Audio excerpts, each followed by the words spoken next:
time of the day, the heat index, and all that kind of stuff. But I think most importantly, it's about acclimation, progressions, and using common sense and realize you have this end goal in mind and you're not trying to accomplish that on the first day.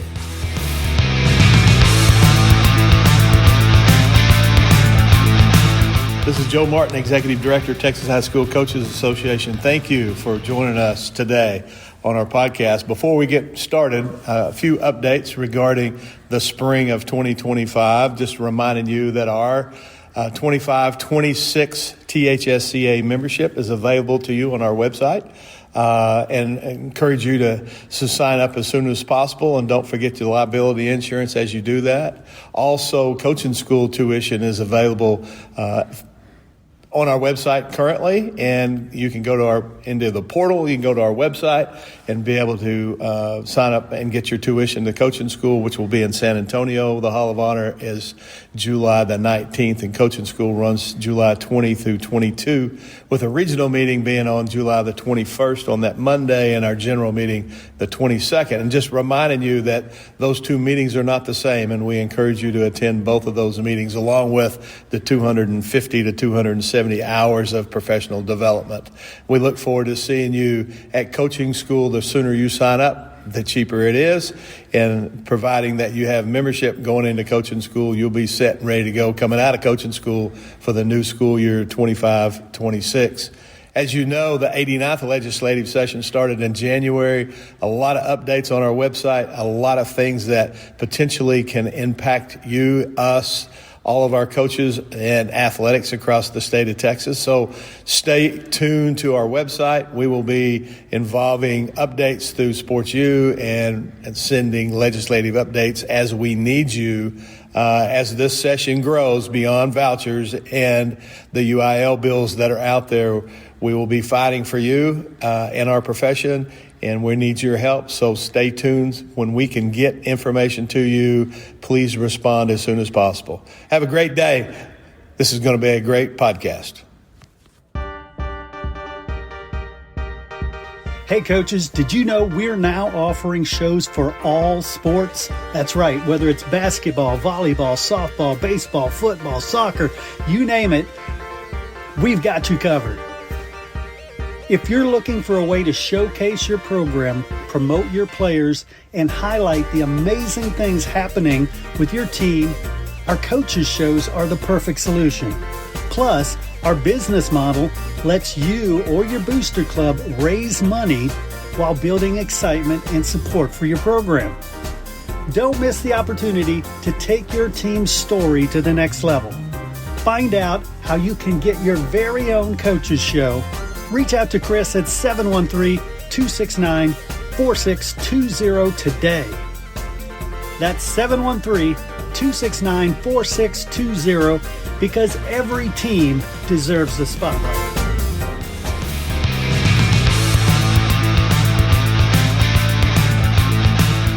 Welcome to the Coach's Call. I'm Chris Daly. I'm your host. And as usual, I get to hand off the mic to a special guest host. My guest host today is Coach Erin Smith, a girls soccer coach from Flower Mound Marcus. Coach Smith, welcome to the show. Thank you so much for having me, Chris. Oh, you bet. I'm excited. Yeah, of course. Well, like many of you coaches, I know how important that the summer is for developing strong, resilient, and committed athletes. At Marcus High School, we partner with Performance Course to run our summer strength and conditioning program. So I've gotten to see firsthand how it makes a difference, not just physically, but culturally within our program as well.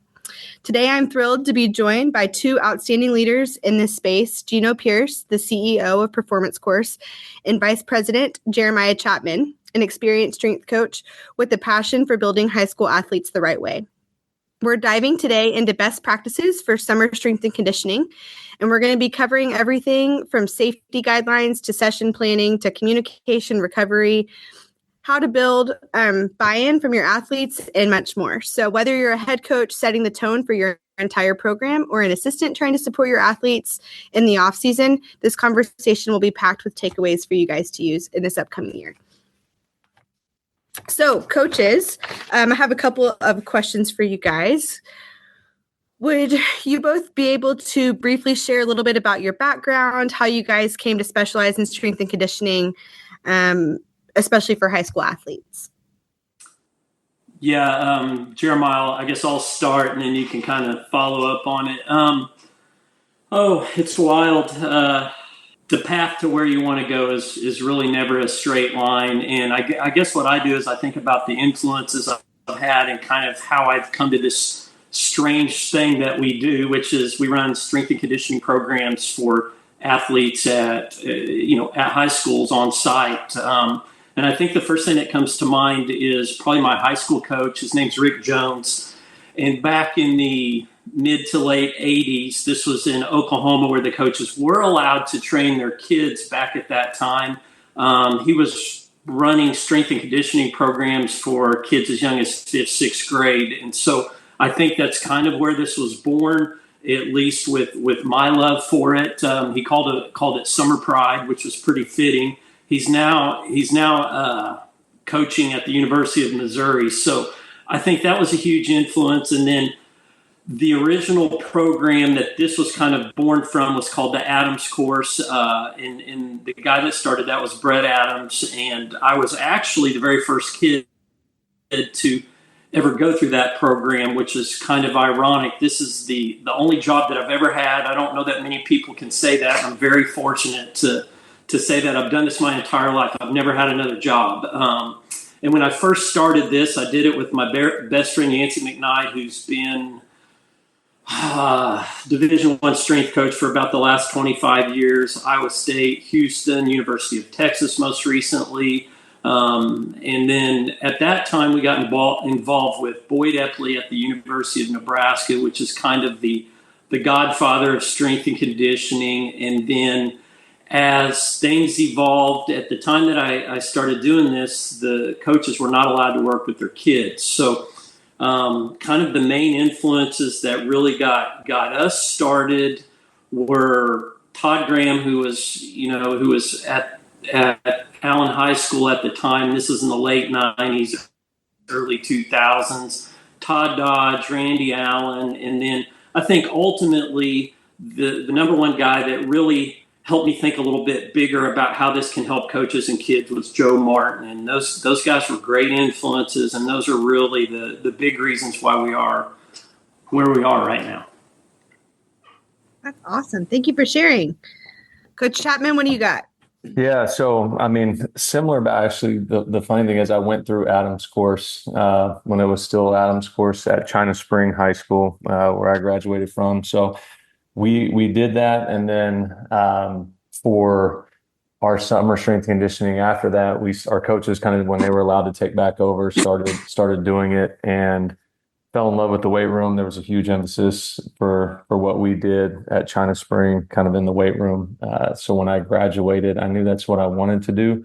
Wasn't really sure how I was going to get there, what that looked like. I thought, like every kid, I was going to go to the league and then figure it out from there. But along that process, my senior year of college, started working part-time at performance course, and then got involved with Gino. He actually trained me as I was going into a pro day, worked out with him 6 days a week for about 5 months, did an internship, really kind of fell in love with what performance course was all about, and have been doing it in some form or fashion ever since then. That's awesome. So let's start with what the first step would be for a coach when planning what their summer strength and conditioning is going to look like. Sure. I think the kind of thinking about the first steps. One, I want to look at where do we need to be in August when this thing's over. I think is super important, and it may be it's going to vary depending on what sport.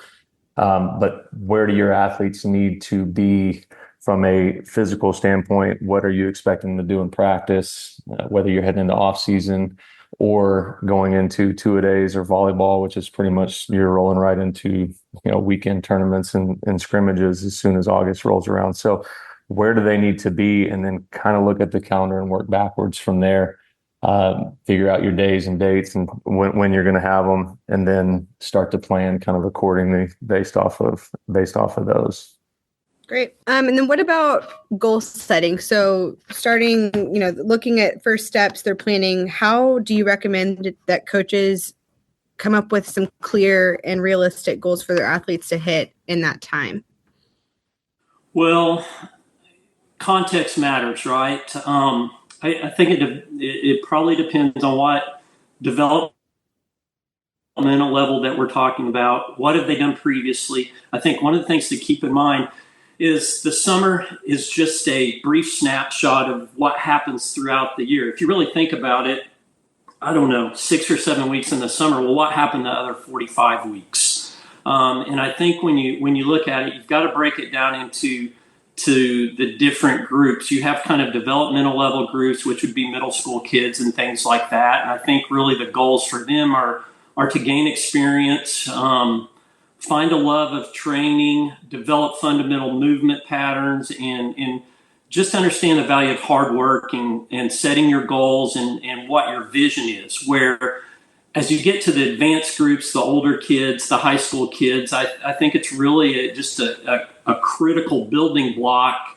to a bigger picture. And I think sometimes we get caught into thinking one piece at a time, but it really all works together. And I think during the summer, the training has to be a non-negotiable decision to make if you're serious about your team goals and what you're really trying to accomplish, because you have an uninterrupted time where you can really train and school's not going on, and it gives your kids a chance to be together all summer and be, to a degree, player-led and coach-fed, because we want to all try to create that environment where they're accountable to one another. So, yeah, absolutely. I like that, player-led, coach-fed. That's good stuff. When you're talking about individual athlete development, and obviously all the athletes that are going to show up for summer strength and conditioning are going to be at different levels. How do you balance the team goal with also making sure athletes are improving and developing, personally as well? Sure. So I think kind of the way we look at it is there's really three things we're trying to accomplish. We want to build better athletes, more resilient athletes, and I think if they're showing up, that's a goal they have. They want to be better. I haven't met anyone that shows up and says, "Hey, I want to get slower or worse off." And then we want to build better teammates, and like Gino said, make it more of a player-led, where they are holding each other accountable. And I think that's a huge piece of the summertime, especially when we come in and coaches can back off a little bit and be there to run skills and talk to them and develop that relationship side of it. And we can be the bad guys for a little bit. And then we want to develop them as people. And when we say that, that's really kind of character development, making them, better off when they're done playing sports. But I think from when we're talking about individual athletic goals, we talk about goal setting. We want to make sure they have goals written down that they're trying to achieve. But as you know, when they come together, if they're pushing each other and holding each other accountable, like we're doing in the summer, the team's going to get better. I think a way to look at it is rising tide raises all ships. So as each individual gets better and pushes and challenges it, the next guy or the next girl, that's going to bring the team up and bring the team together. And also looking at, the bigger picture, we're looking at winning. I mean, I think that's important to talk about. Some coaches shy away from it, but we want to, we break it out on state championship, state champs. That's what we want to ultimately look for and look towards. And I think you got to have a work ethic and remind them that that's in the back of their mind. Obviously it's one game at a time, one day at a time, but keeping that in the kind of in the insight and knowing that before you can ever actually achieve it, you got to work for it. So, yeah, I love that. I know our girls at PC this summer, when they were breaking out on state champs, makes me happy, but I think definitely saying it out loud, it becomes tangible for them. So I love that. I think that's great. I want to shift gears a little bit and talk about safety and structure of summer strength and conditioning. So in y'all's opinion, what do you think are the most important safety guidelines? I know they throw so many at us as coaches. What are the ones that you think that are the most important, need to be at the top of your list when you're designing those summer workouts? Number one, common sense. Common sense isn't so common anymore. I I think if you just sit back and think through things, the things that I see that we forget sometimes is there needs to be an intro period. Like, you're going to install your offense, you're going to install your defense, you're going to take your kids back to the fundamentals and clearly define what is expected of them and what they should expect from the coaches, right? So I think that's number one. And although that doesn't fit the traditional safety guidelines, I think that's really the base to it, the foundation where it all starts. Obviously, you want to do things like acclimate them, build things in one day at a time, 1 week at a time, where the end looks a whole lot different than how they started. You want to lay a foundation and then try to ramp it up over the course of time. And I think everybody knows that.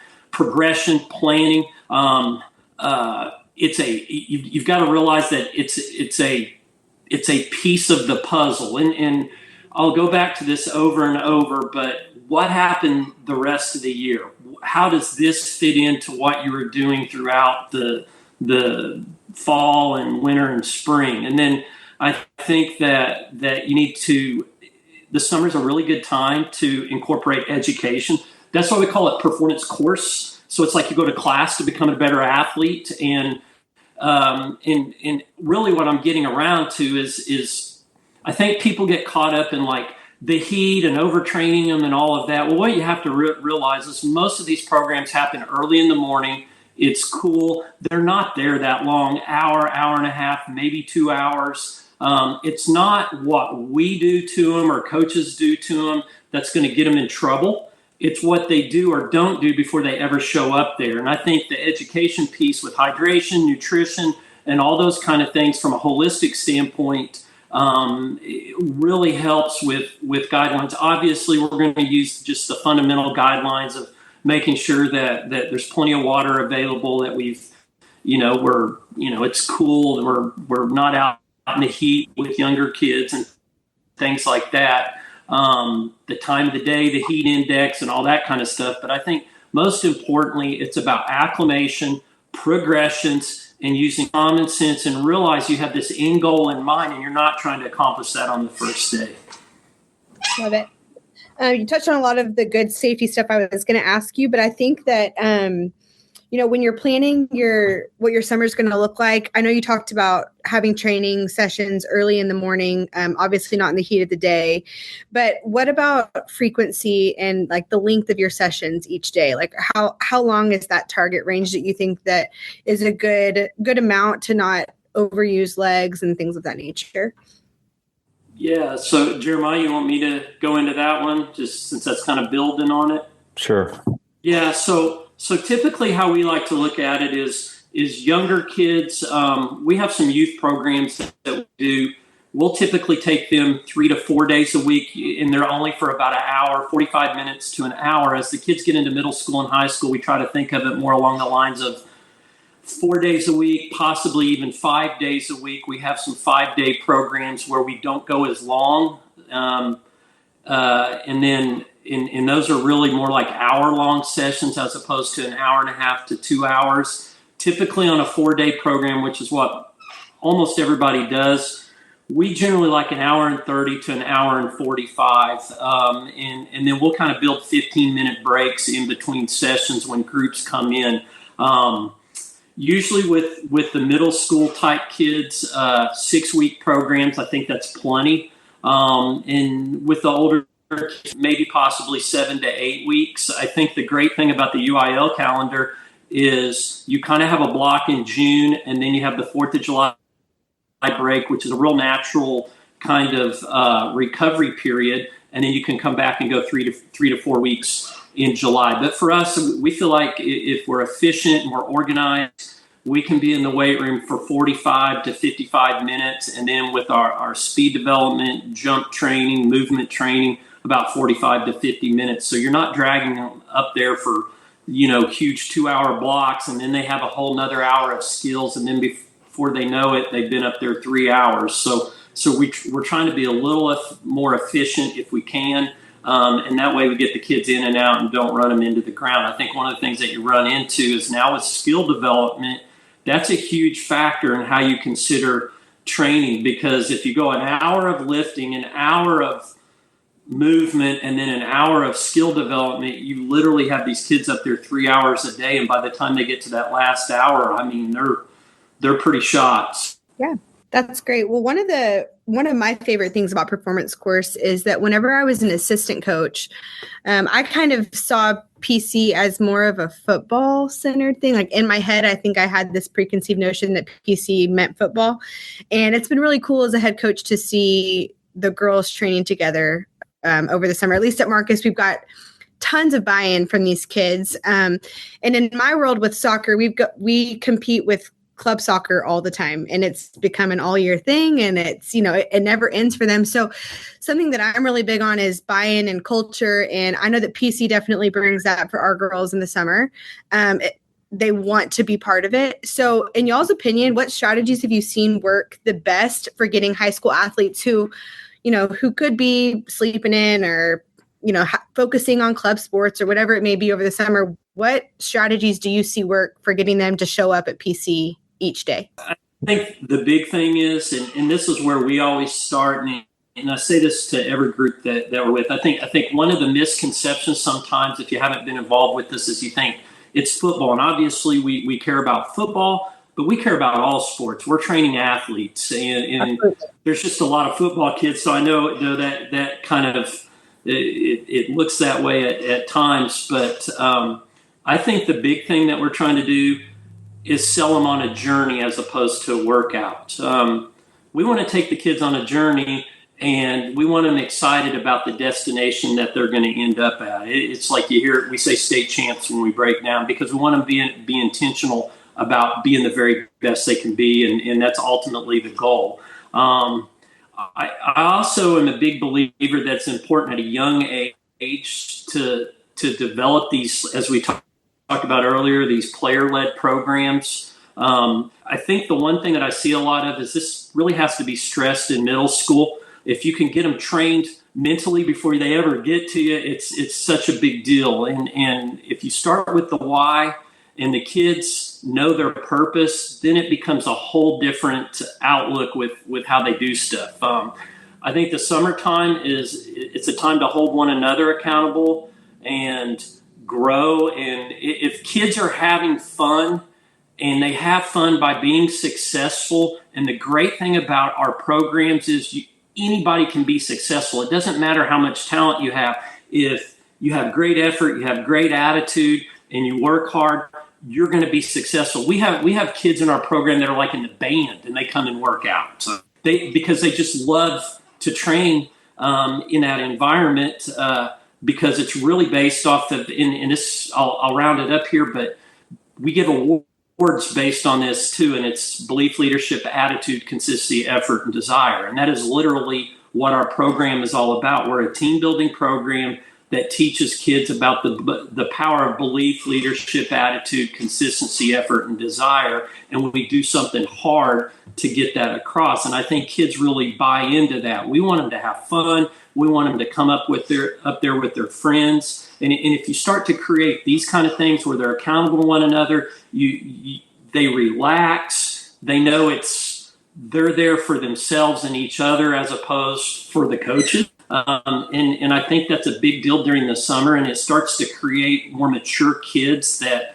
is only going to help your program. And I know as a coach, if those kids are holding one another accountable, that's a whole lot better than me holding them accountable. And I think when you create that kind of environment, I think that really attracts them. And when they know their purpose and what it's all about, they look forward to it. And we always tell our guys, like, if they don't look forward to coming and they're not having fun, then we're not doing our job. And I think that's ultimately what it's about. So.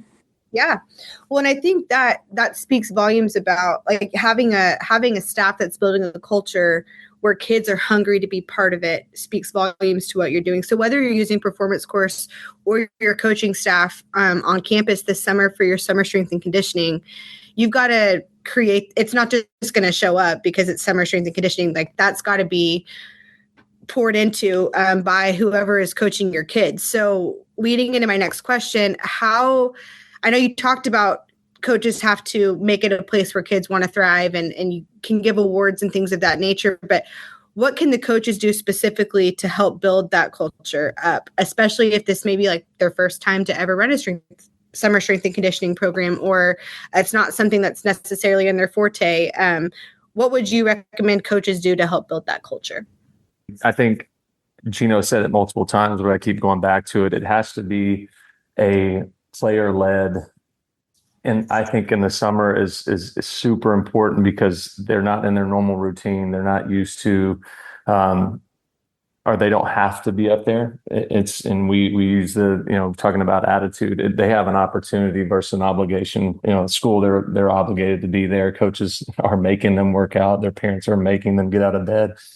We want them to view the summer as an opportunity. So I think selling them that and making sure they view each day as an opportunity to go outwork somebody, and whether that's somebody they're competing against, that's looking to take a spot from them, or they're looking to earn a spot on varsity, or maybe they have goals of being an all-district player, all-state player, getting a scholarship, whatever that is, holding them accountable to those standards, but coming from their peers. We have them stand up and talk about goal setting and have them tell their peers what their goals are, because if I know what your goals are, now I know how I can hold you accountable. And if I see you slacking and not giving great effort, I can call you out. And it's not me being mean. It's me, hey, this is what you said your goals are.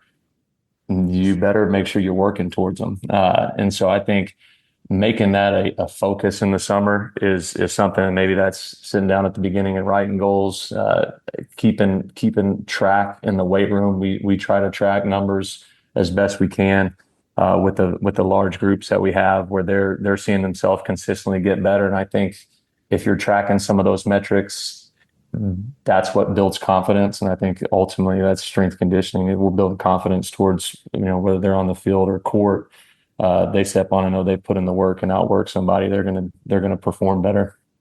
Yeah, I love that. And I know when we work with PC or we're prepping for summer strength and conditioning, like y'all talked about the player-led type of workouts, making a list. It may not always be my most talented athletes, but my kids that are going to give 100% hustle. They're going to fight. They're going to have grit. They're going to show up daily, and they're going to be committed to this.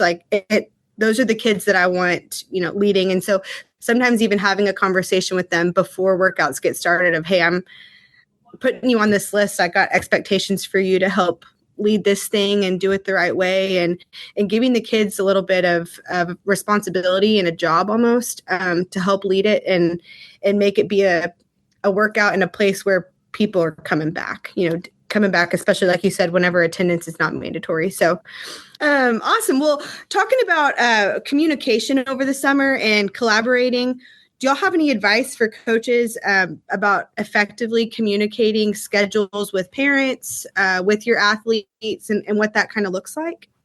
Yeah, I think, wow, this will be my 29th summer to do this. So things have changed dramatically over time with technology. Obviously, the common sense things, get stuff out early.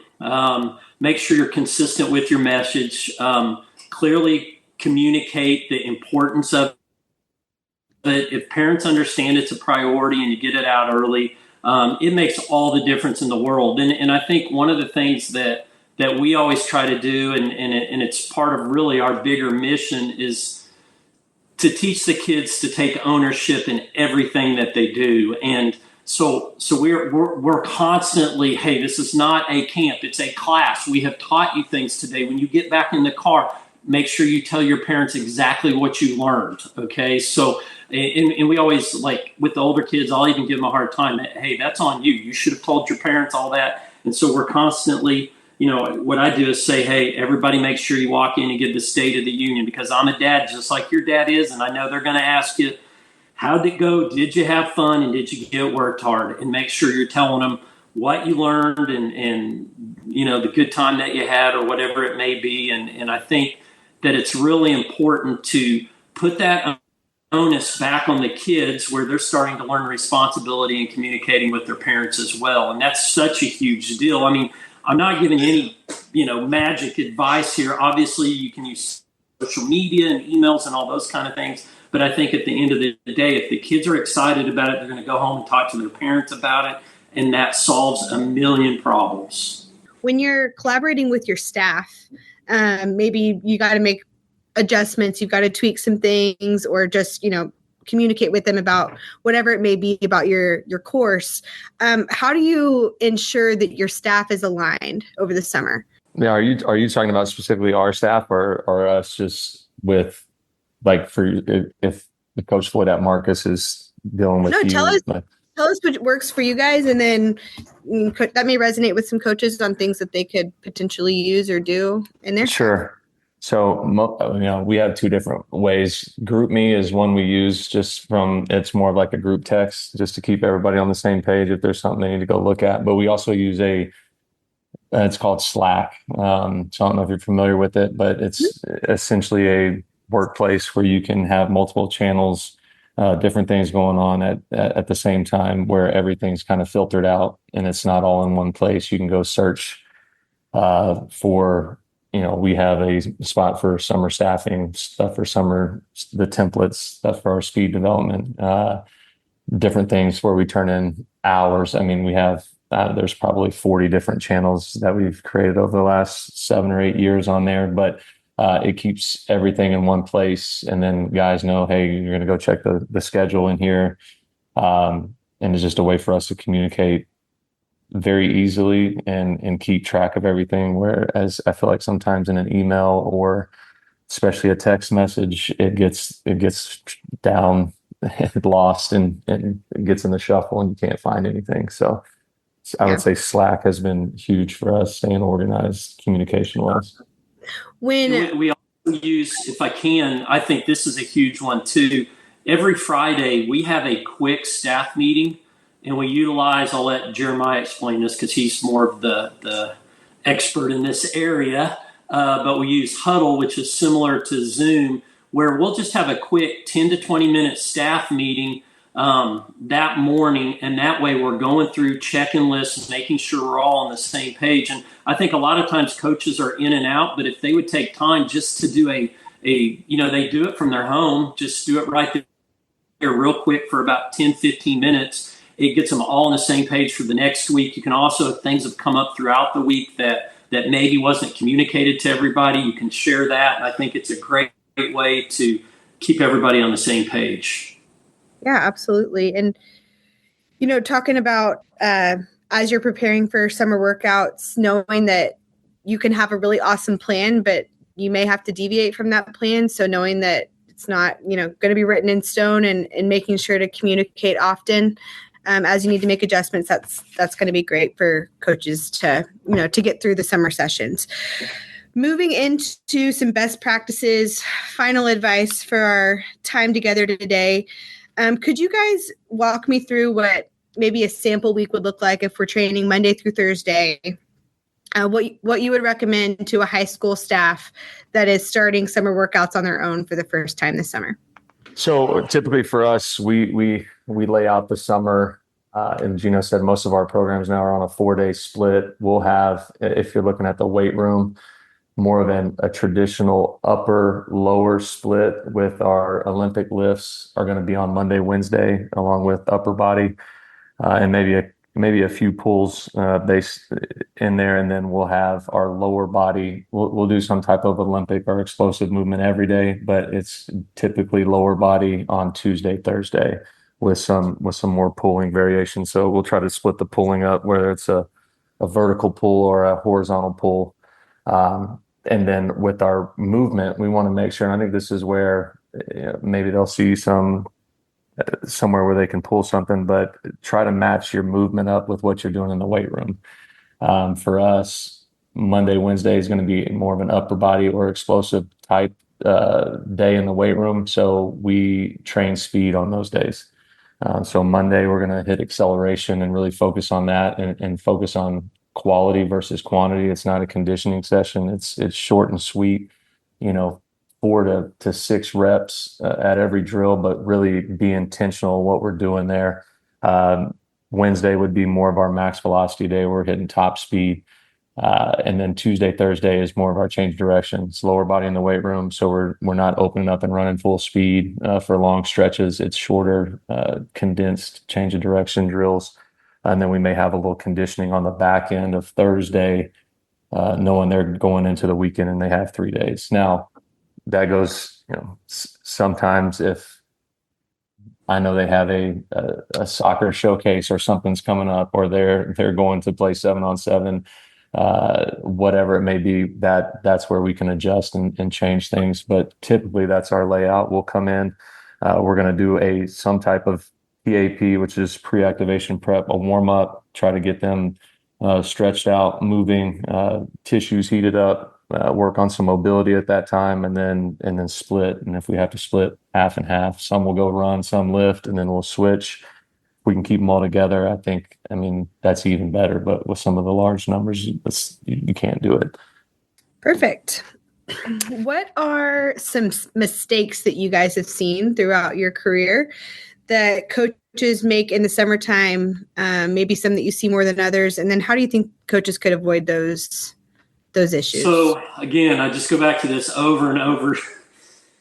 I'm going to repeat myself, but realize that summer is just a small part of the whole year. So this is just another piece to the puzzle. The second one that comes to mind is for athleticism. These kids play a sport. They don't weightlift. They probably don't like weightlifting as much as they like their sport.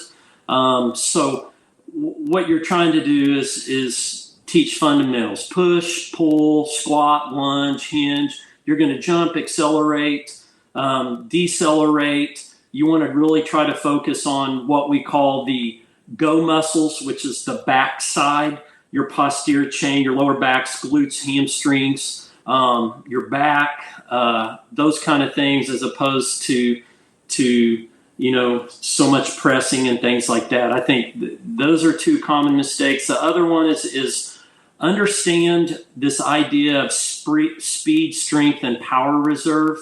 The stronger you are, the faster you are, the higher you can jump, the better condition and shape you're going to be in. So I think a lot of people get caught into doing too much conditioning. That's a big one I see. We don't really feel like you need conditioning if you train hard on a proper progression. You should get the conditioning through how hard you train. And a lot of times I just watch like monotonous over and over, and it's just fatiguing kids, and they're really not getting better. And when you think about it, it's if you're a fall sport, volleyball and football, you're going to go in and you're going to still have you've still got this long season with football. They still have 3 weeks of practice. So I think it's really more important to focus on quality as opposed to a lot of heavy conditioning. I just think you get your training through how you do it as opposed to set conditioning. And then the final thing that comes to mind is just think through your volume and load, especially how it is today compared to maybe how it was when I was doing this 30 years ago. Is there's 7-on-7, there's club, there's AAU, there's all these outside activities that go on. And then obviously we're now doing skill development as well. And these kids are going, 5-6 hours a day in some cases. So I think it's really important to consider that and think through that as the summer goes on, so you don't have a lot of overtraining. Love that. Thanks, Coach. Jeremiah, if you had one piece of advice to give a coach who's prepping summer strength and conditioning, what would it be? What's the one thing you'd drive home to them? There are no perfect programs. Don't get caught up in trying to, you can make, I'm trying to think of a way to say this, PG, but yeah, there's programs that you're going to spend a lot of time on, and you're going to get in there and you may have to throw something out the window. I think Gino said it multiple times. Common sense overrides a lot of things. We want to be brilliant at the basics, take care of the fundamentals, make sure they are learning proper technique before you start to overload them or worry about weight on the bar, especially with the young kids. But I think having a plan is great. Don't don't feel like you have to stick to that plan if it doesn't look right. So we usually have, we'll call it the crap test. If it looks like crap, it probably is. We probably need to find something better to do, or a different way to have our athletes go through it to get the same result. So don't be so. I think as a young coach, I would write this program and think it was so great on paper, and then when it didn't look great in actual practice, I would get very frustrated. I think you got to be a little more fluid with what we're doing, and knowing if you stick to principles and there's a progression and overload, they're going to get better. Love that. That's great advice. Thank you. For our final question, Gino, before we wrap up, for any coaches who want their summer strength program to jump to the next level, maybe they've been doing it for a bit, how could Performance Course help them? And then is there a way that you would prefer that they start that conversation with your guys? Yeah, so there's really, I guess, three ways. Obviously, if we're going to come in and actually run your program, contact us early. We start preparing for our programs in the summer in January, and we'll start meeting with coaches, setting things up, staffing and learning your culture and what you do. And that's generally will start in January and February. The second step is if you're wanting to continue to run your programs and maybe not have our staff in to run them, we do have consulting. So we would encourage you to reach out. We do that especially with some programs that are kind of way out that we really don't have our network at yet. And then the third thing is like we work for coaches, and we if you ever have questions or anything like that, just please reach out to us. You can find all our information at performancecourse.com. We're always happy to share stuff, and I mean, that's why we exist. There's the parent that pays for the program. There's the kid that's in there. That's our why, and we want to give the parents more than they pay for. But at the end of the day, our customer is the coaches, and we're here to work for coaches and help them out in any way that we can. So please feel free. A lot of times we'll have people start conversations with us, and we'll help them out for a while, and they're not quite ready to do the program, and that's no problem at all. We're happy to help in any way that we can. So.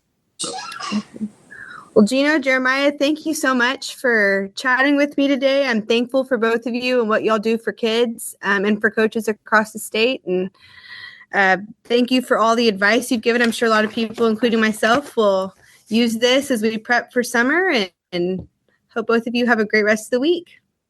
Awesome. Okay, thank you. I'm going to hand it back to Chris here. Cool. Thank you, Coach Smith, for the deft handling of those questions. Excellent stuff. And again, thank you to Gino and Jeremiah. Wonderful information. And I know it's a far cry from back in my day when our off-season conditioning was baling hay. That was pretty much it. So I love all these options they have.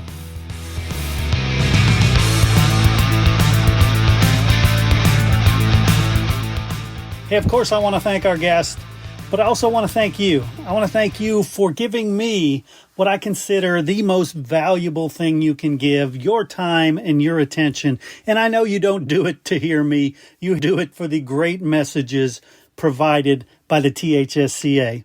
And hey, if you'd like to associate your company with the THSCA and the Coach's Call podcast, limited sponsorship opportunities are available. You can reach out to me, Chris Daly, 713-269-4620, or head over to my website, freshmediaworks.com.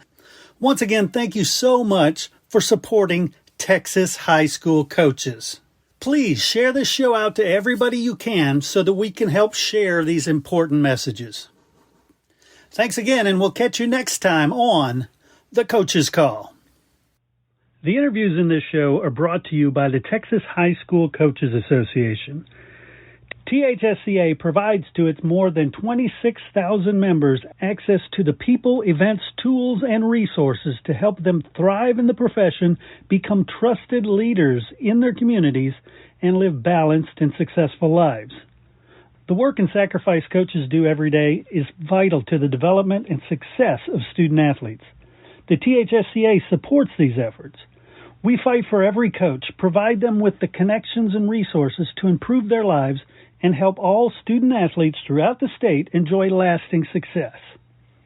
The mission statement is simply this: to help and serve Texas high school coaches as they work to help and serve student athletes. Helping coaches help kids. For more information on the THSCA, visit www.thsca.com.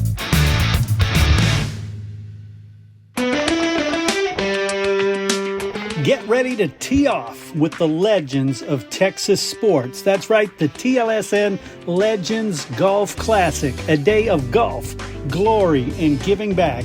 It will be held at the Great Hills Country Club in Austin, Texas, Sunday, September 15th. Registration 11 a.m., tee time around noon, award ceremony at 6 p.m. Who's invited? Everyone. Fans, friends, alumni, business leaders, and golf lovers. If you have any interest in golf, this is the must-attend golf tournament. Whether you're swinging for birdies or just soaking up the stories, this is a can't-miss event. What can you expect? A round of golf with Texas sports legends. A premium course experience at Great Hills, awards, prizes, and exclusive photo ops. Food, drinks, unforgettable memories. The full details will be coming soon, as well as the lineup of legends who will be the captains for each team. To stay in the loop and to keep updated on player announcements, sponsor reveals, and ticket availability, go to texaslsn.org. That's texaslsn.org. The TLSN Legends Golf Classic.